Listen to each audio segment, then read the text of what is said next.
Good evening everyone, this is Maricel again and welcome back to my channel. If you're new here, I make videos about my immigration journey moving here in the US. I also started doing some vlogs here and there and some unboxing, so if you're into those type of videos, I would really love for you to hit that subscribe button down below and don't forget to hit that notification bell so you will be notified whenever I upload new videos. Now, believe it or not, this is my third attempt of getting this video done. The first one was a fail, the second one I looked like dreadful. So I hope this one will be successful.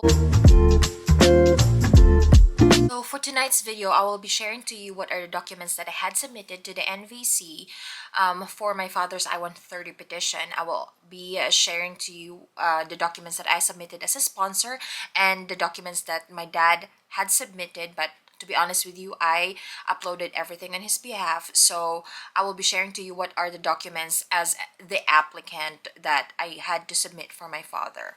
So without further ado, let's jump to the video. And also guys, just a quick disclaimer, I am not an attorney, I'm not a lawyer, I'm not an immigration attorney by any sort, so don't take any advice from me. I'm just here sharing my experience, so please still do your own research. I will be linking the NVC step-by-step guidelines for the process down below and check the description box for that. But these are just the documents that I had submitted.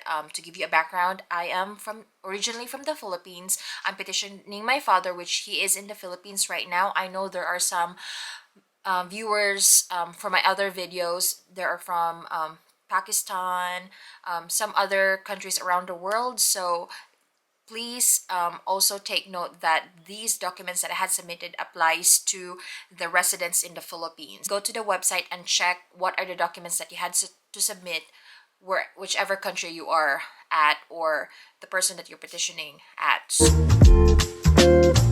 So I have my iPad here with me and I will be basically going through the documents that I had submitted to the NVC. So sorry if I'm looking down.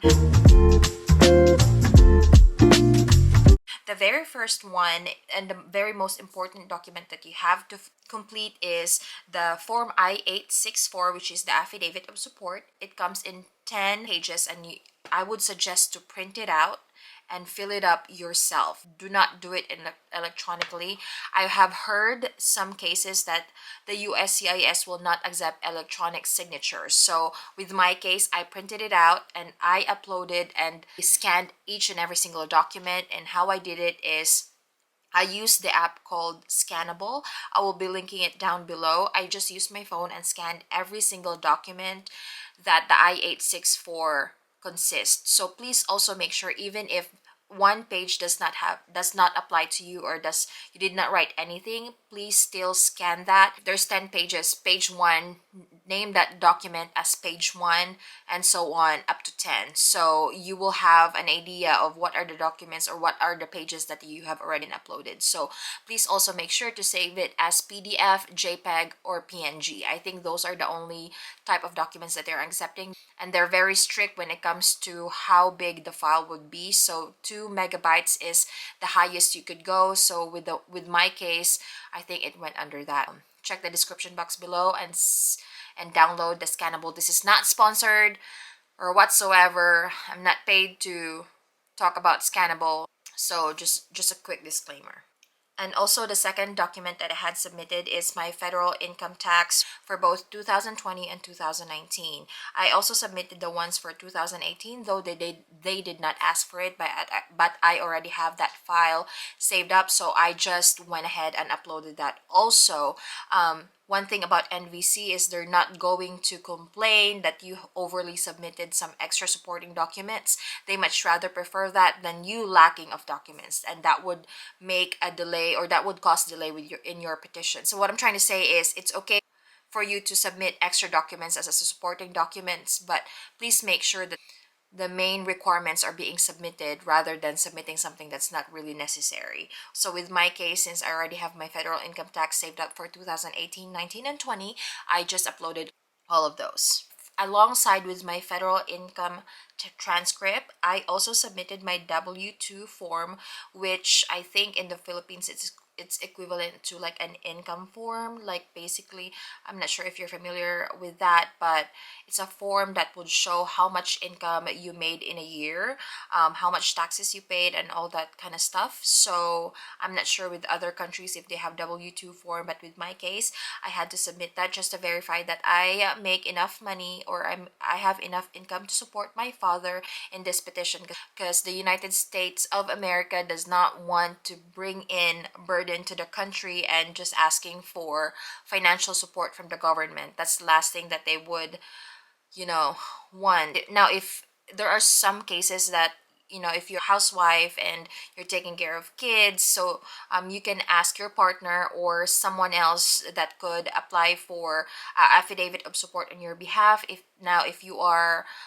in that case, if you're unemployed, you are still able to petition someone, but you just have to find a co-sponsor. If you want me to make another video with regards to that, I have quite an idea about that, because I have a friend that did that kind of process. So please comment down below if you want me to make a video about co-sponsoring. I also submitted my marriage certificate, and I uploaded that in a colored form, since my marriage certificate comes in a colored document. So you just have to make sure that if your document, or if your original document is colored, please make sure to scan it in colored also.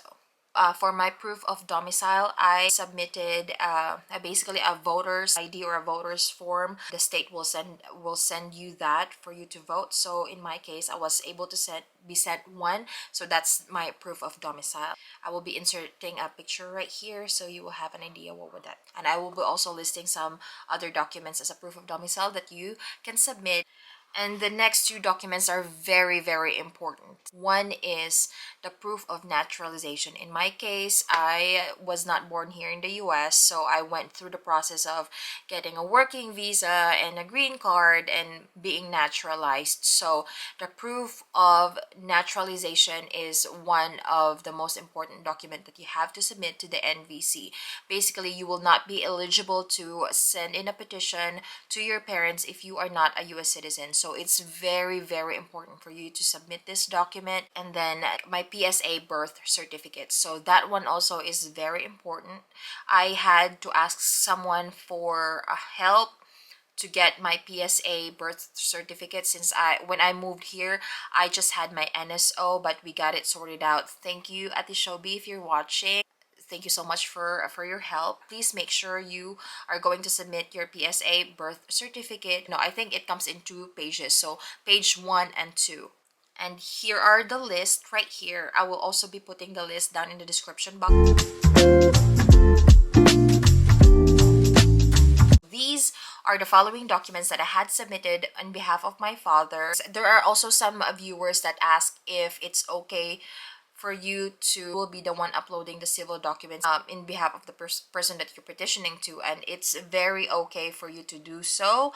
With my case, I did everything, since my father is not very tech savvy enough to do it, and I just want to make sure that the processes will be as seamless as I want it to be for him. I don't want him to stress out and everything, so I did it myself.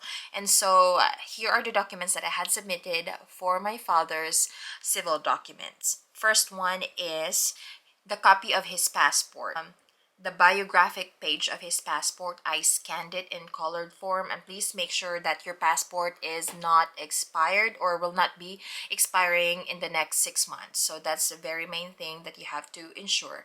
And then the next document is his birth certificate, also in PSA form. So please make sure that you upload it in a colored form if it comes colored, and also please make sure to submit both pages of the birth certificate. And then also I sent in some pictures of him with me and my family when I visited the Philippines way back 2018. I also submitted my marriage certificate. As I was editing this video, I forgot to mention that I had submitted my father and my mom's marriage certificate and also my marriage certificate. And I also sent my mom's death certificate or burial certificate. So since she already passed away, my father's police certificate or NBI certificate. Now, under the instruction in the NVC website, it's saying police certificate, but what they actually meant is the NBI certificate. So if you have not seen my mistakes, don't do this mistakes video, I'll also link that video down below. I mean, NVC will give you a space for optional document. I uploaded my proof of citizenship over there and a copy of my passport, just to give an extra documentation to the NVC. Like I said, it's okay for you to send in some extra documents, but please make sure the main documents are being uploaded first before giving them some extra requirements that you want them to see. So here are the list of the civil documents that my father sent to the NVC for his civil documents. So I'll be putting it right here, and please also check the description box.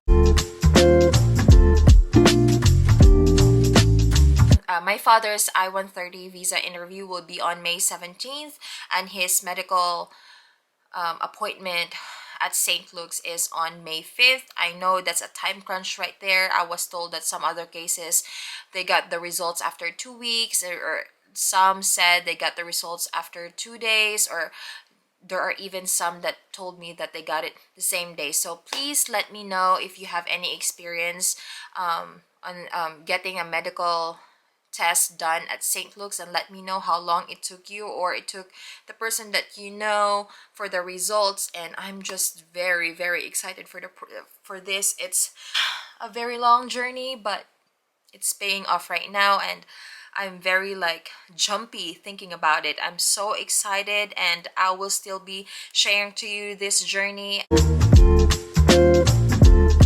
There are also subscribers that are asking how much did I spend for the entire process. I will try my best to make a video about that.